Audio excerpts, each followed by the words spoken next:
You know, have you ever wanted to just sit down, wind down, play a game with friends and stuff, and you know, you never gotten the opportunity to hang out with your bestest of bros? I'm gonna recommend some games here because I feel like these games don't get enough attention.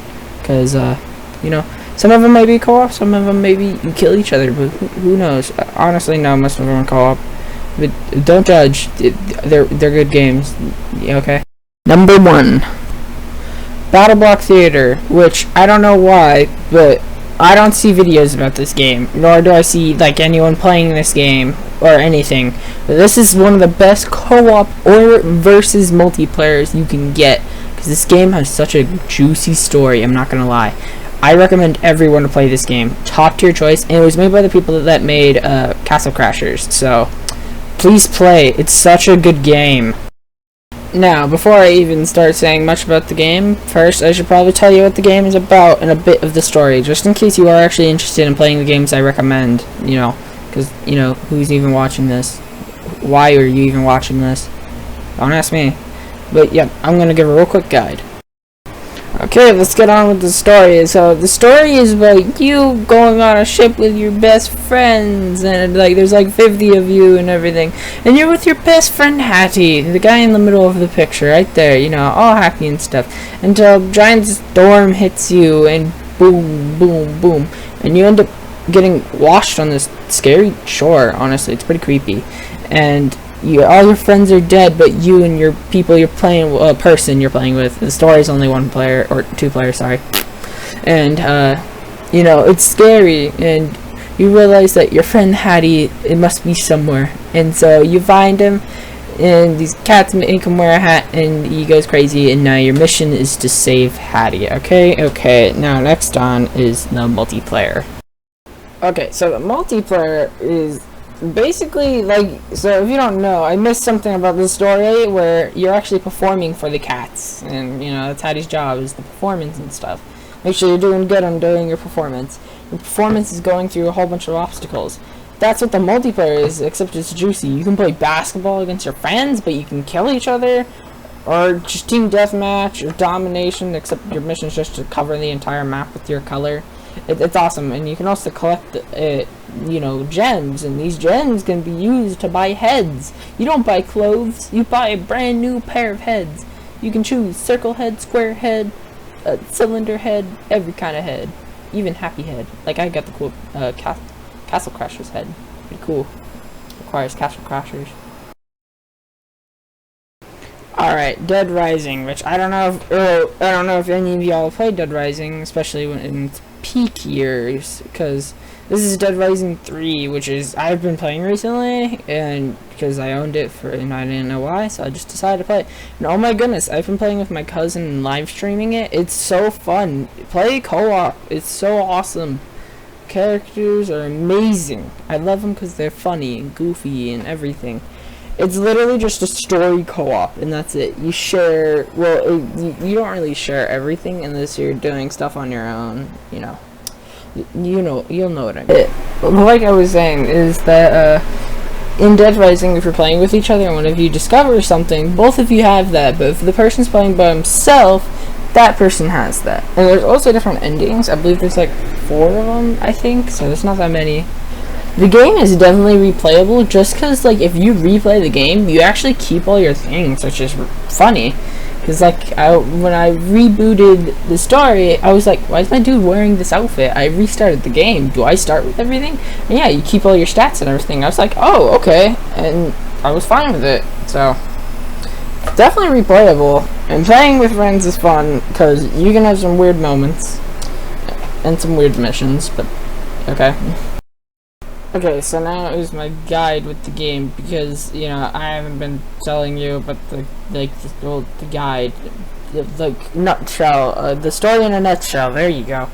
And, well, like a short nutshell, though, like a really small nutshell, like a peanut. So, the story is about you, a guy named Nick, you know, he's in a zombie apocalypse, let's be honest. And he's with a group of people inside this, I believe, restaurant, and you know that restaurant gets broken into by zombies because this idiot grandma and idiot dude just, you know, they're like, I can't live in here, and just run out, and then you end up having to like build a weapon, sledge saw. It's amazing. It's just in literally the title picture, so whatever. And your dude has to run, survive, and your people end up trying to rebuild a plane. That plane has a bit of problems, and you have some stuff to do. You meet this weird chubby guy that's saying he's trying to look for this person for his boss, because, you know, his boss apparently owned, or like paying him something, which you never really find out. Well, I'm in the middle of finding out, but still. You turn out you have a friend, and you guys are like test subjects, and one of you guys was like a test subject to learn how to not be infected, which turns out to be Nick, the main character that you play as. And yeah, it turns out like because like you get bit in the hand and your hand just starts regenerating, you don't turn infected. And they, you know, I'm not gonna spoil what happened to your friend, but you know, nothing really bad happened to him. I'll just say that. It didn't go out quick either, so you know. Not trying to spoil anything. I recommend you guys to play these games. If anyone's watching this, just play these games, please. They're really fun.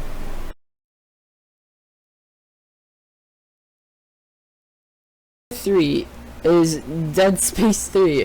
What a coincidence, am I right? Because, you know, it's the final one I'm doing. If you read the title of this video, in which I didn't say it in the beginning. Yes, I'm only ranking 3 games to recommendations. If you want more of this, comment down below, please. So basically this is a Dead Space game, and I also do recommend the second one as well. The second one also has a multiplayer, but it's not like this one. This is a co-op 2-player, just like you know Dead Rising 3. We're done with that, and of course you're seeing, wait, why is there 2 3s?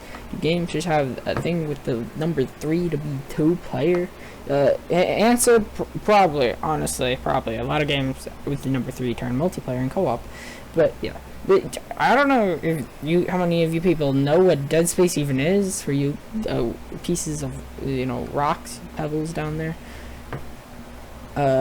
This Dead Space is an awesome series. I just recommend you play all of them. Pretty sure everyone heard about the, you know, the remaster. They redid, the first Dead Space. And like fully did, like they're changing the story and everything, but yeah, this is a co-op game, and you can build your own gun. That's what fascinated me. So when I'm probably thinking like you guys are thinking right now, when my cousin was like, hey, we should play this, because that's what I play most of my games with. My cousin was like, hey, you should try Dead Space 3 with me, because like, you know, it has a co-op, because I was like in the middle of beating Dead Space 2, and I was like, it's gonna be horrible. Dead Space 3 is gonna be horrible co-op. It's just gonna be so weird. It's gonna feel like so weird, and just like it honestly blew my mind. It was pretty fun. I did not think it would be that fun, but it was. I enjoyed it, and I think you and your friend might enjoy it too, because why, like, what's wrong with this game? This game's pretty good. I'm not gonna lie. I'm pretty sure it did get hated on. I'm not fully sure, but like I thought it was good. It ended with a cliffhanger, and that cliffhanger never got solved. So I kind of I think I see a reason why now. Nutshell time. Okay, so here's the nutshell now. So you are Isaac Clarke, chilling, living your normal life after the second game, you know. Yeah. And the government's like breaks into your room, like FBI open up meme, and they just trump you. They're saying, you're coming with us. You're coming with us. You meet this new guy, and he's your co-op partner. Because, you know, you end up getting attacked and stuff, and you're running from the government, and your dude's like, you know what, why not? I'll work with this engineer dude that I completely kind of trust. Which, the game's actually interesting about the co-op feature, because you two actually kind of see stuff different. So, the marker, which is what this game is about, it goes to Carver, and Carver's like, oh man, I'm seeing stuff, and it's actually true. If you're playing Isaac Clarke, you cannot see certain things, but if you're playing Carver, you see these weird presents, cakes, and stuff. And like my cousin was like telling me, yo, look at this giant present, and I'm like, what present? And I go to him, and I'm like, oh, you don't see a present? And he says, look at this present, and I'm like, that's a coffin. And he's like, wait, what? and it's very interesting, and it's actually part of the story. And yeah, and so you both end up having to take down the marker once and for all, and you end up realizing that, hold on, these necromorphs aren't even actually aliens, it's a parasite, because there ends up being a new enemy, well, two new enemies, which is the government and aliens, which people are like, isn't the necromorph aliens? No, actually, it's a parasite. Like I just said, it is not an alien, it's a parasite. So, the necromorphs actually first attacked these alien species. And these alien species apparently have a lot to do with this and stuff. And so, like, the entire alien species is being controlled by these necromorphs. And, you end up having to, kill them too. And, it's just like crazy. You gotta hold them, like, they're huge too, by the way. They're like mad huge, and you end up having to fight them off too, trying to free them, although you kill every single one of them. It's basically it, and I'm not gonna spoil the ending, because why would I? Just to say, if you're not playing with anyone like Fuse and Frost here, still try these games. They're pretty fun alone, although these are mainly co-op games, but they're not, like, these are optional co-op games, which, like, even if you don't have friends, please play these games. They're very, very fun. And maybe, who knows, I don't know, maybe one day be a nice guy, get that dude that game, get him the game, and boom, it favors you and him. You both get a great time. And I'm sorry, bro, you need to be more out there, and I kind of need to tell you guys about stuff, because the reason I'm posting twice a day is what you guys may notice about the dates is I've been busy recently, with stuff and planning, and a bit of chaotic stuff happening right now. And don't worry about me, honestly. Worry about yourself. I'm doing fine. But just be out there. These are just games, because I'm realizing people are talking about gaming not being what it used to be. So, like, most of these are pretty old. So, like, I was just like, you know what, just play a co-op game. No one plays co-op games anymore. So, that's why I made this video. And hopefully you guys learned something off of it. So, see you guys.